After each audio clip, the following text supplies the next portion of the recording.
Hello mga kabibig! Welcome back sa Limbangong YouTube channel. Ito ang pinakamaingay na YouTuber sa lahat ng YouTube.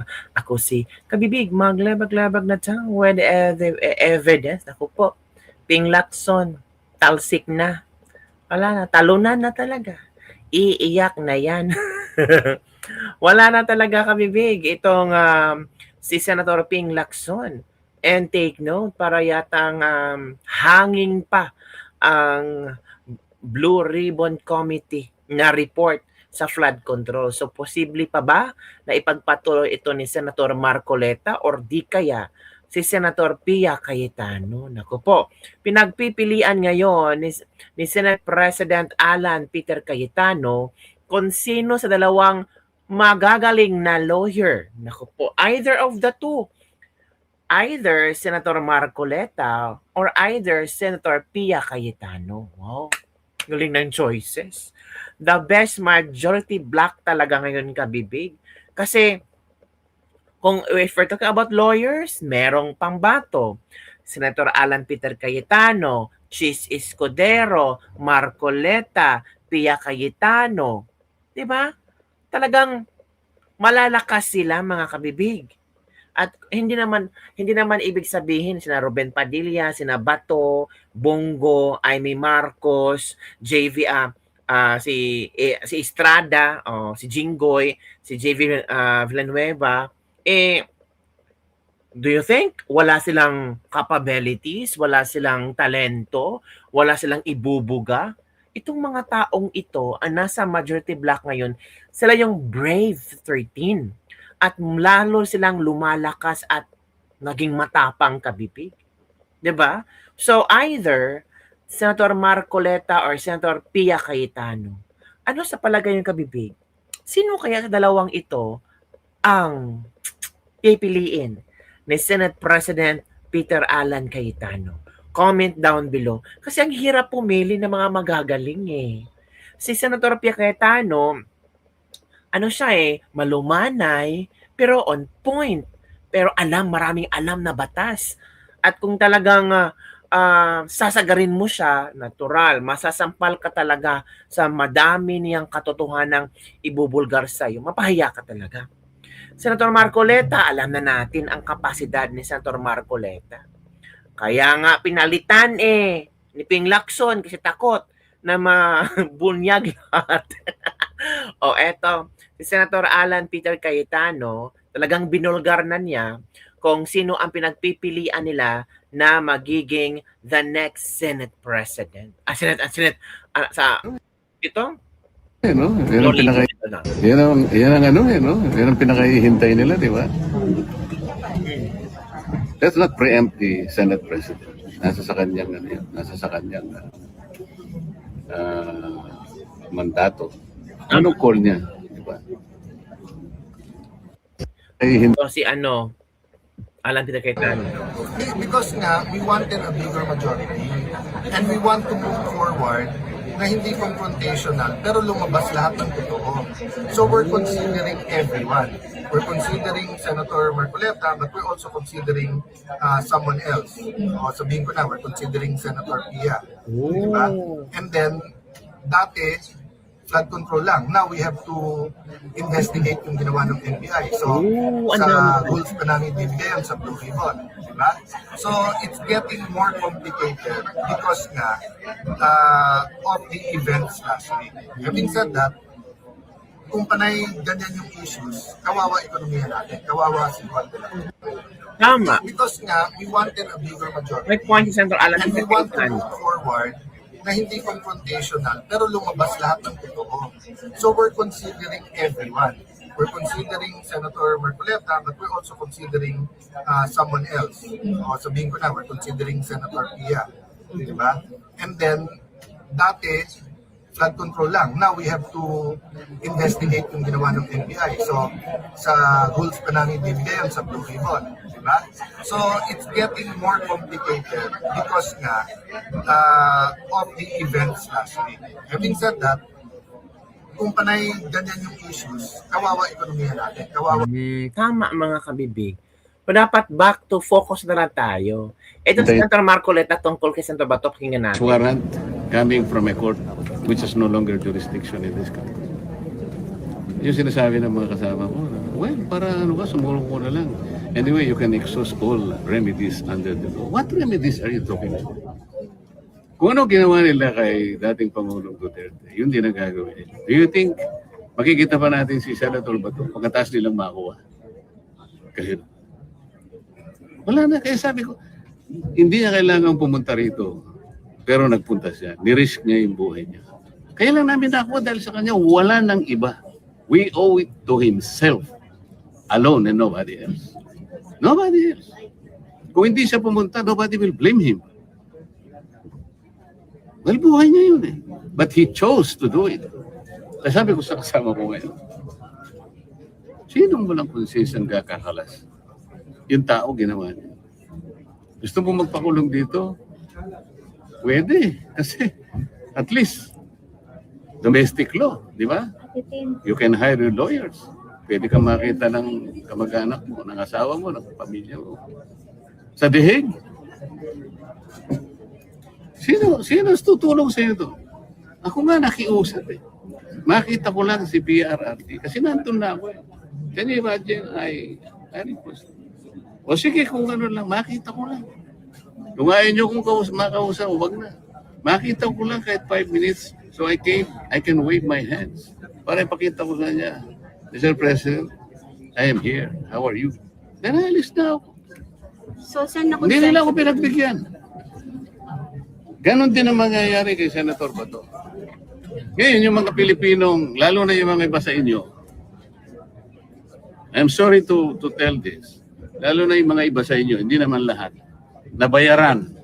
Kailangan sabihin ko to. Akala nila yung warrant of arrest can be enforced.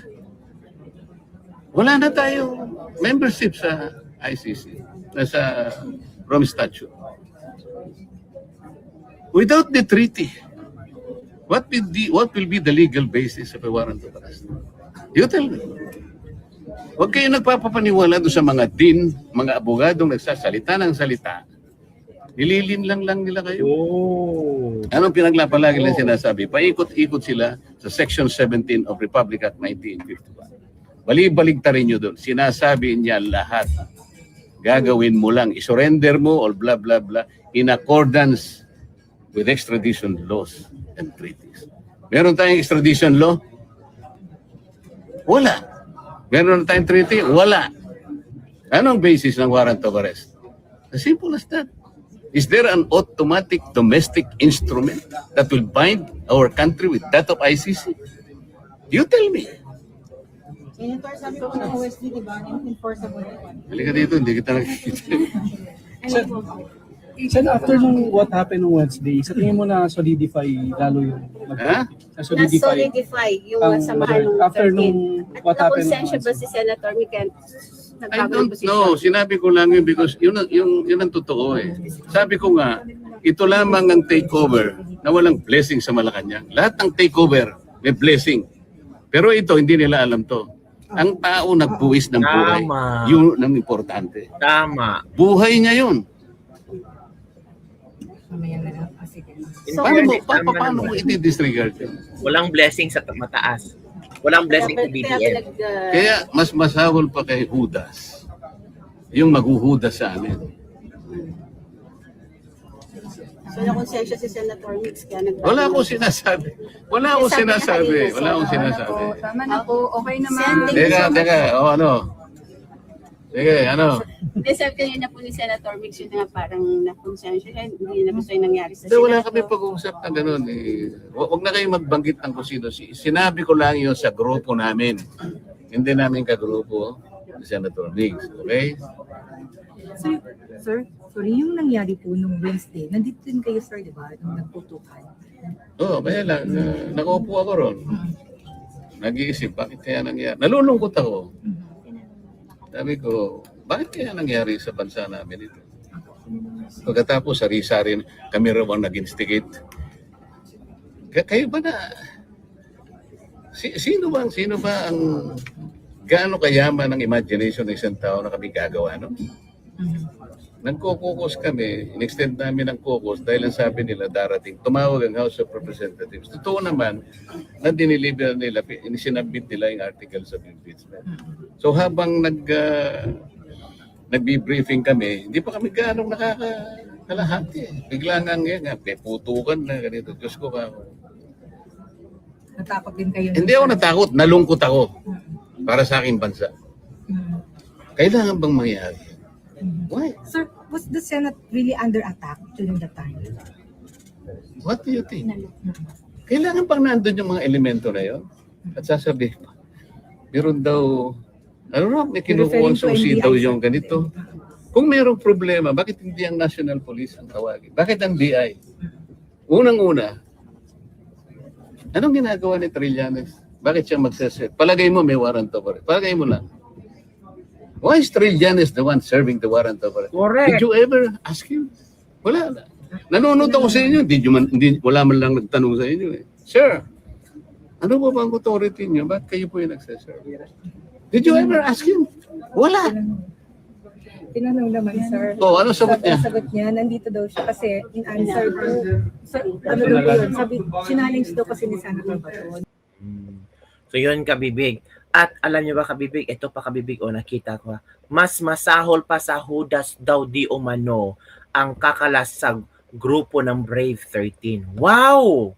Talagang solid ang Brave 13, mga ito to, via SMNI. Masahol pa sa kay Judas. Ganito umano inilarawan ni Senator Camille Villar ang sino mang kakalas sa 13 miyembro ng Senate Majority ayon sa paglalahad ni Senator Rodante Marcoleta. Sa kanyang salaysay, in fairness, ang galing, sa kanyang salaysay, sinabi ni Marcoleta na ipinaabot ni Villar ang pahayag.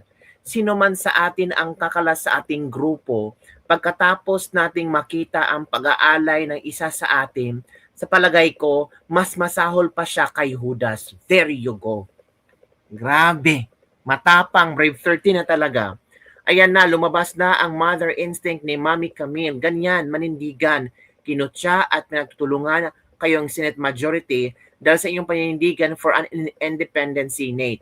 Dahil pinaglaban ninyo ang ating subarinya, huwag po kayong papasindak sa mga kaso-kaso. Lumaban po kayo, don't let them bully you. Laban-laban. In fact, tama si Camille. Marami silang the Majority 13, ang dami ng pinagdaanan na. Pero grabe yung solid sila ngayon eh. Solid na solid ang at the same time ang Brave 13. In fact, I think all of them are open-minded.